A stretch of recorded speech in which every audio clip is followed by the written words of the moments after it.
사회 경제적으로 네. 언택트 문화로 이제 확 아주 정말 빠른 속도로 변해가고 있는데 네. 그렇게 되면서 이제 부각되는 기술들도 있고 네. 사라지는 어떤 기술이나 산업 분야도 있단 말이죠. 네네. 이거에 대해서 한번 이야기를 해보죠. 네. 일단 앞으로 좀 부각될 수 있는 이 네. 언택과 관련한 기술들은 어떤 게 있을까요? 가장 대표적인 언택 기술은 말 그대로 비대면화된 환경 하에서 유통거래든 금융서비스든 원활히 이루어질 수 있도록 하는 그런데 기여를 할 만한 기술. 그게 첫 번째가 생체인식 기술입니다.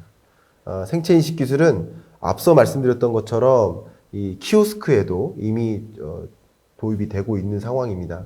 가장 대표적인 예를 그냥 들어드리면 좋을 것 같은데 이 공항에서 우리가 출입할 때, 보딩할 때 이미 우리 주민등록증이나 여권이 필요 없어졌습니다. 우리나라는. 그래서 어떻게 되느냐? 보딩할 때 옆에 이만한 파티션이 있는데 그냥 한 3분 걸립니다. 등록만 하면 됩니다. 지문과 정맥을 등록하고 같이 주민등록증을 같이 등록합니다. 국내 공항을 이용한다 그러면 그냥 신분증 없이 이용할 수 있는 겁니다. 심지어는 스마트폰마저 필요 없어지는 거죠. 그렇게 가려면 이 생체인식 기술인 거고, 생체인식 기술이 그냥 단순히 보딩뿐만 아니라 그 공항 내에서 이용하는 여러 서비스들 있잖아요. 뭐 편의점이라든가 뭐 식당이라든가 아니면 그 발권이라든가 이 전체가 같이 연계될 수 있도록 현재 고도화해 나가고 있습니다. 이렇게 생체인식 기술들이 여러 산업 영역에 적용되면서 비대면화를 더 쉽고 간편하게 한다는 것이죠. 왜냐하면 비대면화 서비스의 가장 중요한 거 하나가 나임을 인증하는 것이거든요. 가장 대표적인 게 나임을 인증하고 서비스를 이용해야 되는 영역 중에 하나가 은행 서비스죠. 그렇죠. 계좌 하나 설정하려면. 그렇죠. 이미 바이두가 개발한 안면 인식 기술을 중국의 Agricultural Bank of China, 그러니까 중국의 농협은행 같은 은행입니다. 이 은행에서 ATM기에 그 안면 인식 기술을 삽입했습니다. 그러면 그 안면 인식 기술이 삽입됐다는 얘기는 내가 은행 서비스를 이용하러 가지만 카드도 필요 없다. 그리고 신분증도 필요 없다. 통장도 필요 없다. 그냥 맨몸으로 모든 은행 서비스를 누릴 수 있는 환경. 소위 말하는 무인은행으로의 진화가 가능해진 것을 보여주는 사례인 것이죠. 이런 것이 결국은 비대면화를 이루기 위한 가장 중요한 기술. 그러니까 온라인 쇼핑 하는데 지급 결제할 때 자꾸 에러 나고 이러면 안 되는 거예요. 공인인증서 찾고 이러는 거 굉장히 번거롭거든요. 지급 결제라는 그 과정을 아주 쉽게 만들어주는 거. 그게 이제 생체인식 기술의 적용이다라고 볼 수 있겠습니다. 사실 이번 그 코로나19가 발생하기 전까지는 네. 사실 그 생체인식 그 인증과 관련해서는 사실 우리 지문 서비스가 가장 압도적이었잖아요. 네네. 근데 이번에 이거 뭐 전염이라든가 이런저런 이슈 때문에 네. 이 지문 인식과 관련된 산업이 완전히 몰락할 것으로 보는 분들이 대부분이더라고요. 네. 오히려 지금 얘기했듯이 뭐죠 홍채 인식, 네네. 뭐 안면 인식, 뭐 네. 이런 것들로 이제 네. 바뀌게 되지 않겠는가. 네. 그러니까 그러다 보면은 이런 것들 같은 경우는 우리가 사실 이거에 대한 인증과 관련해서는 신뢰의 문제가 되게 중요하잖아요. 네. 이렇게 해서 인증한 게 분명히 100% 나여야 되는 거고. 네네. 그죠? 네. 잘못 에러가 나가지고 내가 아닌 누군가가 그걸 해가지고 뭐 은행 서비스를 한다든가 뭐 이렇게 하면 진짜 큰 문제니까. 네. 이러한 기술이 예. 지금 단계가 어느 정도까지 온 건가요? 100% 우리가 신뢰를 해도 되는 단계인가요? 아니면 아직 완벽을 향해서 지금 계속 좀 더 개발이 돼야 되는 상황인가요? 그거를 정확히 말씀드리면 현재로서도 완벽하다고 생각을 합니다. 그 이유는 하나의 생체 인식 기술, 이제 홍채 인증, 얼굴 인증, 목소리 인증, 안면 인증, 지문 인증, 정맥 인증. 이게 이제 생체 인식 기술의 영역들인데 이걸 하나로만 이용하면 100%까지는 아니에요. 근데 은행 거래인데 100%가 안 되면 이용할 수가 없는 거잖아요. 그렇죠. 그래서 지금은 어떻게 100%를 만드느냐?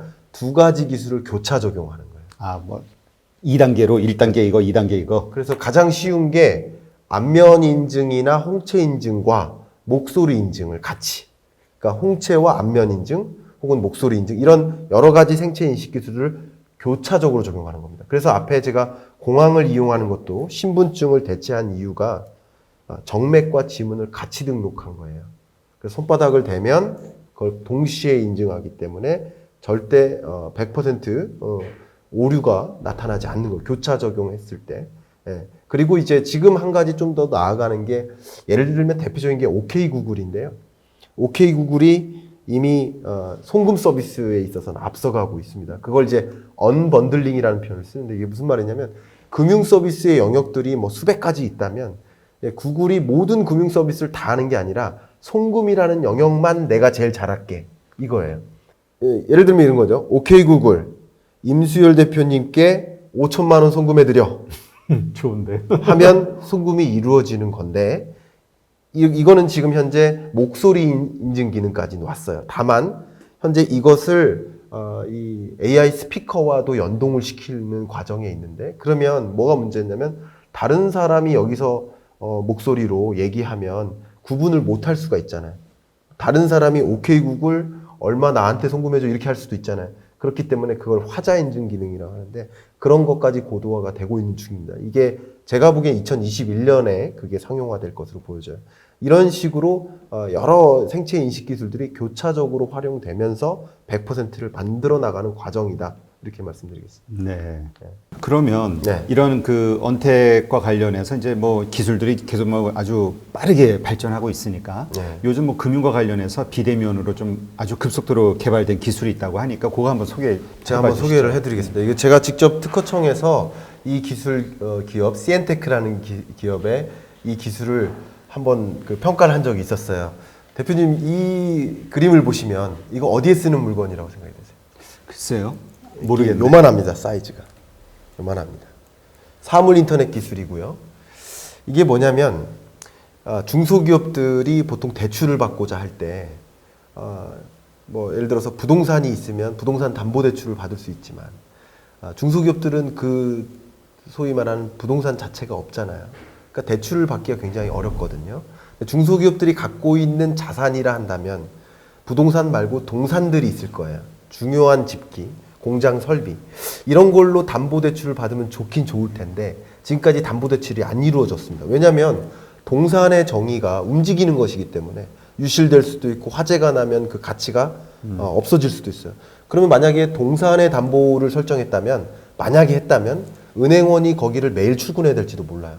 그 중요한 집기에 10억 원을 대출을 해줬다면 그게 그대로 있는지를 계속 봐야 되잖아요. 근데 그걸 대체하는 기술이 이겁니다. 보시는 것처럼 공장 설비라는 동산의 담보대출을 해주는 거예요. 어떻게 하냐면 바로 사물 인터넷 기술입니다. 이걸 바탕으로 해서 이 동산의 가치가 계속 유지되고 있는지를 비대면으로 모니터링할 수 있는 기술입니다. 이 기술이 이미 우리 국내 전 은행들이 도입해서 사용하고 있습니다.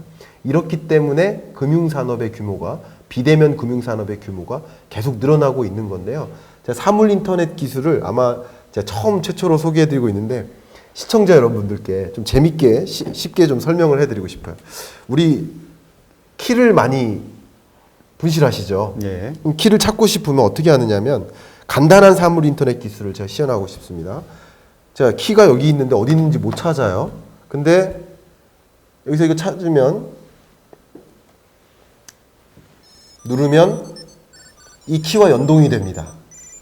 이제 찾았으니까 이걸 찾으면 이 키 안에 제가 뭐를 심어놨냐면 아주 간단한 사물 인터넷 기술을 심어놨습니다. 반대로 제가 우리 모바일 폰도 자주 잃어버리잖아요. 모바일 폰 어딨지? 그러면 얘를 누르면 모바일 폰에서 소리가 나죠. 발견됐습니다. 그러니까 지금은 이건 아주 간단한 사물 인터넷 기술을 보여드린 것 뿐인데, 이게 어디에까지 활용되냐면 위치 기반 빅데이터의 축적으로도 연결이 될 수 있는 거죠.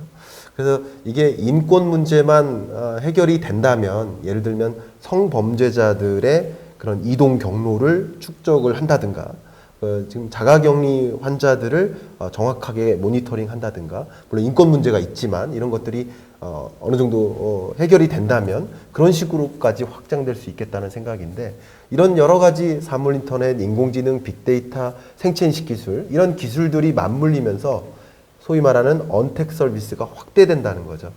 원래 인터넷이 도입되면서 온라인 쇼핑이 있었을 때 그때부터 언택 서비스가 등장한 거예요. 다만 이런 기반 기술들이 활용되면서 언택 서비스가 더 크게 확대되고 있는 경향성이 있는 것이다, 이렇게 설명할 수 있겠네요. 지금 그 많은 사람들이 기대하고 있는 가장 큰 그 부분이 인공지능이죠. 네, 네. 그 인공지능으로 인해서 뭐 바뀌게 될 게 정말 많아질 거라고 예상이 네, 되고 네. 그 중에 하나가 이제 우리 보통 뭐 자율주행차 네. 뭐 이런 경우 뭐 지금 우리 사회에서 인공지능이 많이 대중화가 돼 있는 상황에서도 네. 가장 압도적으로 우리가 활용할 수 있는 분야로 이제 생각하는 게 거기 같아요. 네. 자율주행차. 네. 이와 관련해서는 어느 정도 지금 그 우리가 대중화가 될 수 있을 거라고 생각하세요? 굉장히 중요한 그 변화가 올해 5월 달에 하나 있습니다. 이제 법적인 이 자율주행차가 운영될 수 있도록 하는 법적인 제도 개선이 5월 달에 있습니다. 자율주행차가 이제 운용되는 그런 단계가 여러 가지인데 자율주행차가 레벨이 한 6가지로 구분을 합니다. 0단계부터 5단계까지. 다 자율주행차는 5가지가 레벨이 있겠죠. 그러니까 오토크루즈 기능만 있어도 부분 자율주행이라고 봅니다. 근데 완전 자율주행까지는 아닌 거죠. 근데 이제 완전 자율주행차가 나오더라도 당장 어디서부터 활용이 될 것이냐면 이 물류기지라든가 제조기지 같은 곳에서 사람을 운송하는 것이 아니라 물건을 운송하는 영역에서 먼저 도입 활용될 것인데 그것은 이제 올해 안에 시작될 거라고 보고 있습니다. 그렇게 되고 조금 더 나아간다면 단순 반복적인 구간이 있지 않겠습니까? 예를 들면 버스가 대표적인 예예요. 그래서 그 구간 내에서 운행하는 것 자체가 이 인공지능이 해당되는 그 운행에 대한 그 학습을 충분히 할 수가 있습니다. 그래서 사고를 가장 낮출 수 있는 영역에서 가장 먼저 이 자율주행차가 도입될 것이라고 보고 있습니다. 근데 이게 어떤 분들은 이거 좀 네. 약간 비관적으로 보는 분도 있어요. 네. 왜냐하면 이게 우리의 목숨을 담보로 하는 거잖아. 그럼 네. 내가 안심하고 잠을 잘 수 있어야 되거든, 차 안에서. 네. 근데 불안하거든. 네. 그러니까 뭐 부분 자율이 됐든 뭐 단순 어떤 그 자율을 한다 해도 네. 바짝 긴장하고 봐야 되는 거죠. 네. 그러니까 이런 어떤 신뢰라는 게 완전히 담보가 되기까지의 네. 그 과정은 아마 되게 험난할 것이다. 그리고 시간도 많이 걸릴 것이다. 이렇게 보는 분도 있던데요. 그렇게 볼 수 있죠. 사람의 인식에서는 상당히 오랜 시간을 걸릴 거라고 보고 있습니다.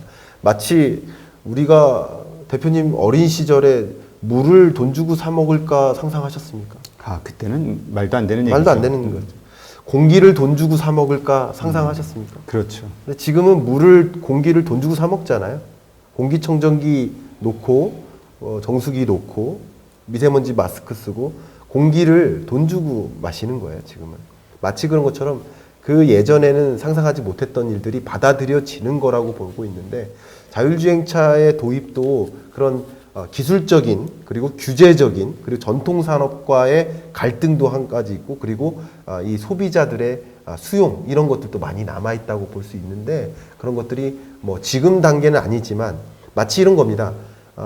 대표님이 가장 좋아하는 음식이라 한다면 어린 시절에 먹었던 찾았던 어머니께서 자주 해주셨던 그런 음식일 가능성이 높아요.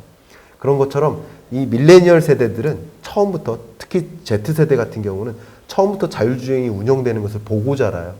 이 세대들이 주가 될 때는 자율주행차의 수용 속도가 훨씬 빨라진다는 것이죠. 물론 도입 속도라든가 이런 면에 있어서 부정적인 의견이 있겠지만 그게 없을 것이다라고 보는 것보다 그렇게 대세가 될 것이다라고 바라보고 대응을 하는 것이 적절하지 않을까 생각합니다. 근데 이번에 코로나 사태가 벌어지면서 네.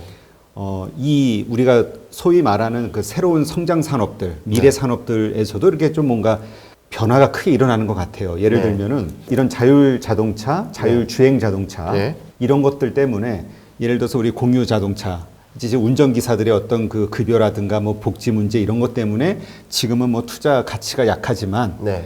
이게 바뀌게 되면 상당히 높아질 것이다라고 기대를 했었단 말이죠. 네. 근데 이번에 코로나가 벌어지면서 하여튼 이런 그 코로나 사태로 인해서 남과 함께 사용한다라든가 네. 아니면 뭐 남과 함께 한다든가 네.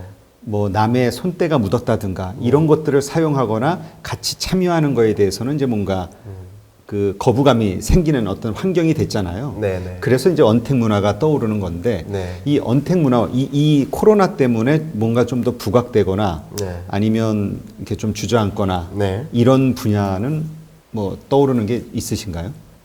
역시 이제 소셜 디스턴싱이라는 것이 강조되면서 누군가 대면하기를 꺼려하고 이제 어떤 특정 지역이나 특정 사물을 공유하기를 이제 꺼려하는 과정에서 에어비앤비의 주가도 크게 떨어졌죠. 대신에 이제 아마존의 주가가 30% 오르는 과정에서 이제 빌 게이츠보다 더 이 부의 수준을 이제 올린 아마존 CEO의 이 사례도 있는 거죠. 그런 것처럼 어떤 산업은 이제 흥하고 어떤 사람은 이제 흥하지 못하는 그런 사례들이 많이 있을 텐데 공유 경제 산업 같은 경우는 상대적으로 이제 부정적인 영향이 있었다라고 볼 수 있고요. 물론 코로나19 사태가 지나고 나면 이런 누군가 대면하거나 많은 군중들과 함께 있거나 어떤 특정 물건을 공유하거나 하는 그런 의식 자체가 어느 정도 다시 제자리로 돌아오겠지만 완전히 제자리에 돌아오지는 않을 것이기 때문에 어느 정도의 영향은 있을 것이라고 보고 있습니다. 그러니까 투자하는 관점에서 우리가 어떤 미래의 어떤 산업을 예측하고 미리 선투자를 하는 경우들이 많이 있잖아요. 네네네. 앞서가는 리딩 투자자들은. 네. 이것에 가지고 있는 어떤 문제점, 위험성도 좀 있구나, 이번에. 사실 불과 몇 개월 전만 그렇죠. 해도 불가피한 일이 있었던 거죠. 예. 뭐 공유 경제는 뭐 엄청나게 예. 세상을 바꿀 산업으로 코로나19로. 투자할 만한 산업으로 예. 떠올랐는데 이렇게 확 가라앉을 줄 몰랐죠, 예, 저는. 그것까지는 몰랐죠. 예. 예.